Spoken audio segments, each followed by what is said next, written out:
Hey guys, and welcome to a showdown featuring myself under the guise of the Blind Bandit up against the drunken Ronin as the Dowie march to the fields of Herot Ridge to take war up against the Warriors of Chaos. Should be a good fun game. Now you may guys have noticed my voice sounding a little bit different. I am in fact using a completely new microphone today, and this is like the 50th cast I've had to do trying to get the sound levels correct. The first few sounded absolutely horrible, so it might take a little while to get to my voice sounding a bit different, but let me know down below if this is better quality, worse quality, and I'll continue to play around with the settings and hopefully make it a little bit more pitch perfect. But anyways, on to the battle. So really good news, guys. Really good news is that with the Cav Live Beta and the Cav Beta in general, hammers have indeed been fixed. No longer do they do splash damage attacks to themselves, and we've brought 3 of them to battle today. 2 hammers flanking either side of the Peak Gate Guard, the regiment renowned elite of the elite. In the front lines, we do have some iron breakers on the right hand side, but apart from that, it is cheap and cheerful miners with blasting charges, relatively solid at taking down marauders and whipping around the flanks to take down hell cannon crews, and we've had to go relatively cheap because we have those triple hammerers and double iron breakers, because in the middle here we have the Norgling iron breakers themselves, one of the best units in the game. They are so goddamn tanky. 125 armor, bronze shields, immune to psychology. Yeah, you're not getting rid of them in any hurry.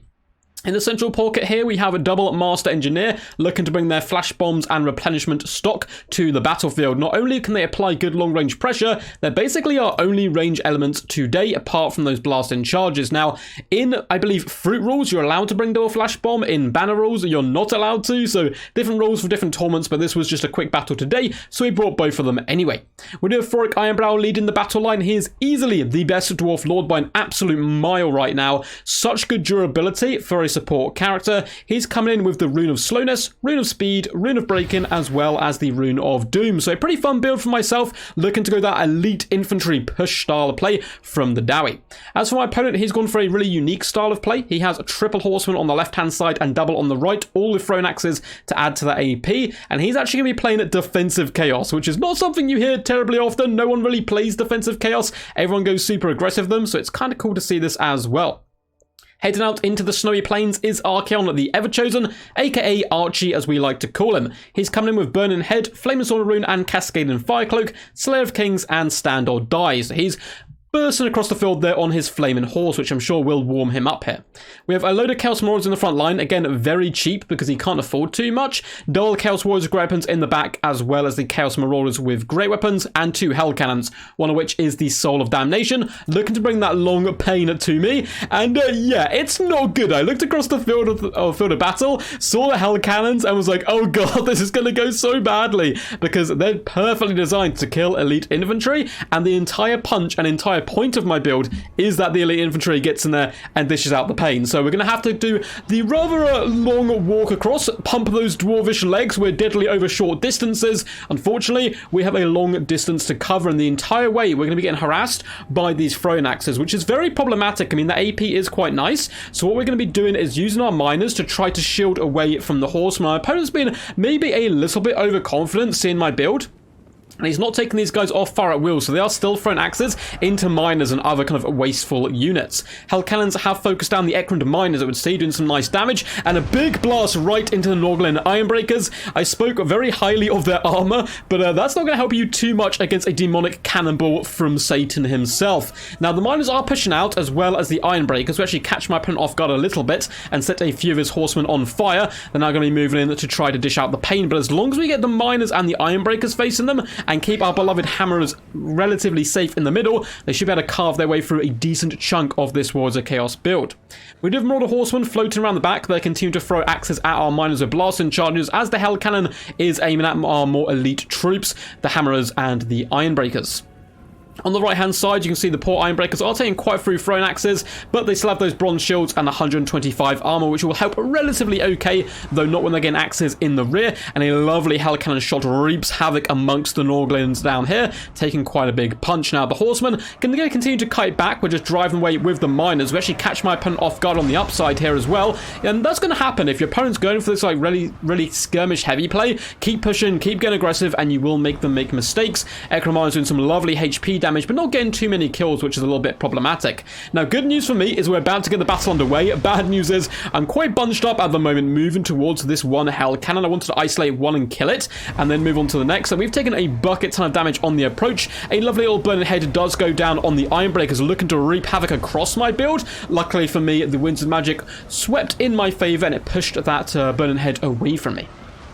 Chaos Warriors in the front line are about to have a very bad time, and this is all of the vengeance. You can see Foric Ironbrow just charging headlong into the enemy, looking to bring pain in the fire and the fury. Hammers are moving up to support him as well, and we are smacking these Chaos Marauders now. Blast and charges over top of Hammers, maybe a little bit of a sacrificial lamb, but still we are getting rid of these Chaos Marauders really quickly. The miners unfortunately are suffering quite badly. We do come down as well with a big old fat Rune of Doom. You can see Archie has popped all of his buffs, including the Flaming Sword Rune, doing some really nice work, and he's actually going to be hunted down at Foric Ironbrow. Luckily for us though, Foric is surrounded by friends. With the Rune of Doom and Rune of Speed popped, these hammers are absolute wrecking balls. 81 melee attack there. I believe that is actually only on the Rune of Speed. Rune of Doom did go down. And the Everchosen is getting his ass whipped by the Hammerers, as you would expect from the Mighty Dwarfs versus a puny Manlin. We're even going to come down with a cheeky little flash bomb, lowering his melee defense, and he's taking quite a pounder and not being able to dish the pain back to Foric Ironbrow.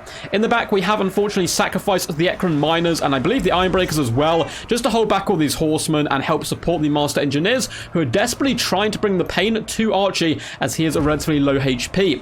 Now, the Norgren Ironbreakers are nearly out of ammunition, but we do have plenty of restocks here, and we're going to be throughout the battle consistently restocking these guys so they can continue to bring those blasting charges. We're going to get some sneaky miners on top of the hell cannon, looking to shut it down as quickly as possible, but my opponent does a disgusting cast here of Burning Head through triple hammerers, and that's pretty nasty. It doesn't do the most damage as it would to lightly armored infantry. I mean, 100 armor is lightly armored for a dwarf, but for anyone else, that's relatively heavy. And you can see the Warriors of Chaos are buckling under the pressure of the might of the Dowie. That hell cannon, though, is still raining deadly shot after shot down upon my Ironbreakers. I mean, it looks like we kind of forgot about them a little bit as well, so a little bit of messy micro from myself. Sword of Damnation up to 102 kills so far, and any pursuit I'm trying to do of pushing through, it's getting thwarted right now. My opponent's got plenty of units in reserve, just around here, waiting, defending the Sword of Damnation. There's no point actually to send them in and engage with me right now. Get the value from his range units where possible is the right play.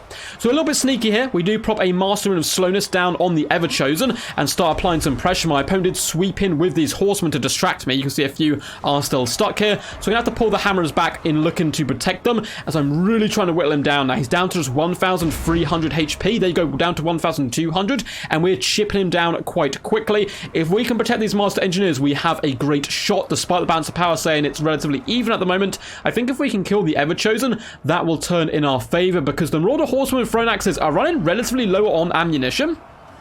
Hammers are moving to engage with them, and they probably will go down because they're simply being swarmed, but hey, if we can drag a few more Warriors of Chaos down, I'm all for it.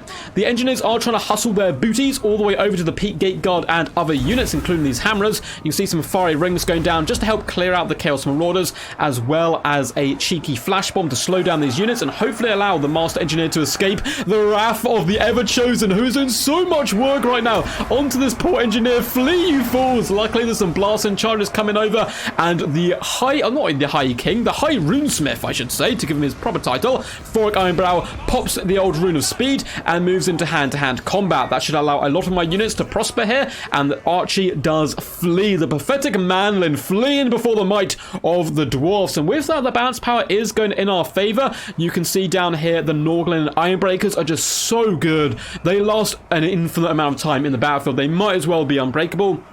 Up to 99 kills, and still with ammunition because we've been restocking them. Big problem, of course, is the Soul of Damnation. My opponent has left some Chaos Marauders back there just in case I try to push through, and it's got 121 kills so far, which is really scary stuff, as one would imagine. Now, the Everchosen is coming back. Cascade and Firecloak was cast upon himself, I guess, to try to buff him up a little bit before he moves back into the fray, and the miners are starting to lose hope, as well as the Peak Gate Guard. They've just taken so much punishment at this point now. Foric Ironbrow is trying to rally the Master Engineer. With me, lads, I will lead you to death and glory, but death of our enemies, hopefully. Master Engineer doesn't hear that last bit, and he actually runs for his life. But Forik's going to be quite happy to move into combat with the Ever-Chosen, because I'm buffing him up with the Rune of Break in here, increasing our base weapon damage and armor piercing. Unfortunately, Archaon on his mighty steed is going to flee once more, but balance power is moving more and more in my favor as my opponent's just running low on ammunition. The Hammerers are still fighting, though they're down to 20 models right now, so that's some pretty impressive stuff from those lads. They deserve a Bugman's when they get home. And the Northern Ironbreakers, once again, get a restock, get that ammunition back, and can now feed in those blasting charges onto these Chaos Marauders, helping to devastate one of the last pockets of resistance, holding us back. Now, the Ever-Chosen is being hit now by a flash bomb, and is starting to flee once more. I'm trying to pick him apart with that long-range Dwarvish rifle, down to 638 HP. He is not having a good time whatsoever. The Peak Gate Guard, it looks like they're retreating, but in reality, they're actually just going with the Master Engineer to protect him. That is 100% the story they're going to tell their friends if they don't want to take the Slayer Oath. Now, the Chaos Marauders going to try and kite me a little bit here and pull back. My opponent doing exactly what he should be doing, trying to shatter as many units as possible, chase off the Hammerers, break them. He doesn't want these type of units coming back into the fray. Unfortunately for him, the Soul of Damnations is now out of ammunition. That's done a fantastic job so far, up to 135 kills. The Hammerers are on the approach. Mighty hammers lifted. Charge! And they're moving forward, looking to engage with the Soul of Damnation. We're wavering, but by the time we get in combat and show those Chaos Dwarfs who the real Kazakh Angkor is, we should be absolutely fine. Now, Forik's just an absolute raid boss. He's in beautifully, 2,800 HP still, running through Chaos Marauders. They do break, army losses kicks in, and that is going to be GG. I think there's just the Hell Cannon fighting. I'm sure these Chaos Dwarfs believe in themselves, but believe in themselves enough to beat some of the most elite the Dwarvish forces can bring to the battlefield? Probably not, and it looks like they are going to throw in the towel, and it shall be a very, very Pyrrhic victory there to myself and the forces of the Dwarfs. Well played once again to the Drunken Ronin. I do not believe this is the Ronin we're used to seeing come in tournaments and so forth. This was just a fun game on Quick Battle, so Drunken Ronin was a lovely guy. Hopefully we get to see him in action a little bit more. Very interested to see how the Hammerers did. I still think the Ironbreakers are a better unit. I'll get to that in a little bit why. There's kind of a key reason I think actually that defensive units that can be buffed are better than aggressive units which can be buffed, but we'll delve into that in just a second. Very interested to see the damage dealt and damage value. Hope you guys enjoyed this one. I have cast this multiple times today, so hopefully the enthusiasm was still there because I've been trying to get the settings correct on this microphone, and boy oh boy, it would have burst your eardrums the first time I tried recording on this thing. It's much more high-tech than my usual one, so I am trying to figure it out. So please do let me know down below if the audio sounds good. Do you want me to sound louder? Do you want me to sound quieter? And so on and so on. And hopefully it is crystal clear and yeah, really lovely for you guys. If you guys enjoyed this video, make sure to give it a like, a subscribe, and also comment down below. And there are a load of links down below in the description to my Patreon, where you can support the channel, my Twitch, where hopefully I'll be streaming today. I'm planning on streaming, but it is getting later and later. And also to my Discord, where you can submit replays, get involved in tournaments and events, and all that jazz. So back to the battle. Forik Ironbrow, 64 kills, 1,045 damage value. Pretty damn impressive considering he was a support character, and his main utility here was dropping those Rune of Speeds, as well as helping support with Rune of Slowness and so forth. Master Engineer, 9 and 19 kills, 620 and 716 damage value is certainly not shabby whatsoever, and the minus of blasting charges, 656, 257, and 666 damage value. Looks like these Ekron miners may be turning into chaotic ones. We've got to keep a little bit of an eye on them, but they did a good job clearing out chaff as well as moving around and flanking those Hell Cannons where possible. Triple Hammerers, 28, 82 and 68 kills. Let's look at the damage value. 553, 818 and 1011. So not great, not terrible. Obviously they were focused down considerably by the Hell Cannons in the early stages of the battle, and when they got to grips with the enemy they could kill anything they hit, but there wasn't that many good targets for them today. Lots of Marauders, lots of skirmish, instead of facing Chosen and loads of great Chaos Warriors of great weapons or basic Chaos Warriors that these guys would be really apt at killing. Ironbreakers got 49 kills, 544 damage value. I did leave them back to try to push away the Horsemen. Also forgot about them as well, but we'll pretend that bit didn't happen. And they didn't do it too well today. But the Norglin Ironbreakers, 149 kills, 1,582 damage value, and over 16k damage dealt. Easily the MVPs for me today. Now, the reason I think Ironbreakers are better than Hammers in general is if you're buffing a unit which already has good melee attack with additional melee attack with Rune of Doom and Rune of Speed, it doesn't matter that much. You're still hitting anyway quite on a really regular basis. So upping your melee attack's not actually going to up your damage output that considerably. However, if you buff the melee attack of a tanky unit which has better melee defense but not necessarily as good melee attack, and you give them that damage output whilst they remain tanky, it's such a better combo. It's way, way, way better. And that's why I think Ironbreakers shine far better than Hammers do in the current Dwarf meta, because obviously Frog's always going to be brought with his runes buffing his troops. As for the Drunken Ronin, it's always fun to see people play in different playstyles, and this is one which certainly does have some legs against the Dwarfs. Unfortunately for him, he just wasn't ready to hunt down the might of the Hammerers. 933 damage value on Archon, some nice burning heads in there. Would probably have preferred the Flamestorm personally, a little bit more armor piercing and see how that works, but he may have been a little bit trying to save money, as that's a bit more of an expensive spell. Chaos Maulers don't do much across the battlefield, but they are there to be human meat shields to block me back and allow the Hell Cannons to dish out the pain, and boy oh boy, did those Hell Cannons dish out the pain. Chaos Warriors are great weapons, 500 damage value and 566. The Cavalry, 288, 484, 308, 700, and 574 damage value. Not great, but not terrible either. Really struggling to get on the right targets, just being pushed away by miners all day. The Hell Cannon, which died, 1,380 damage value, 44 kills, and then 2,701 damage value with 135 kills, 16k damage dealt. Beautiful play, good protection. I had to pick one of them, and this is what happens when you don't shut down a Hell Cannon. Hope you guys enjoyed. Until next time, peace, and as always, stay awesome.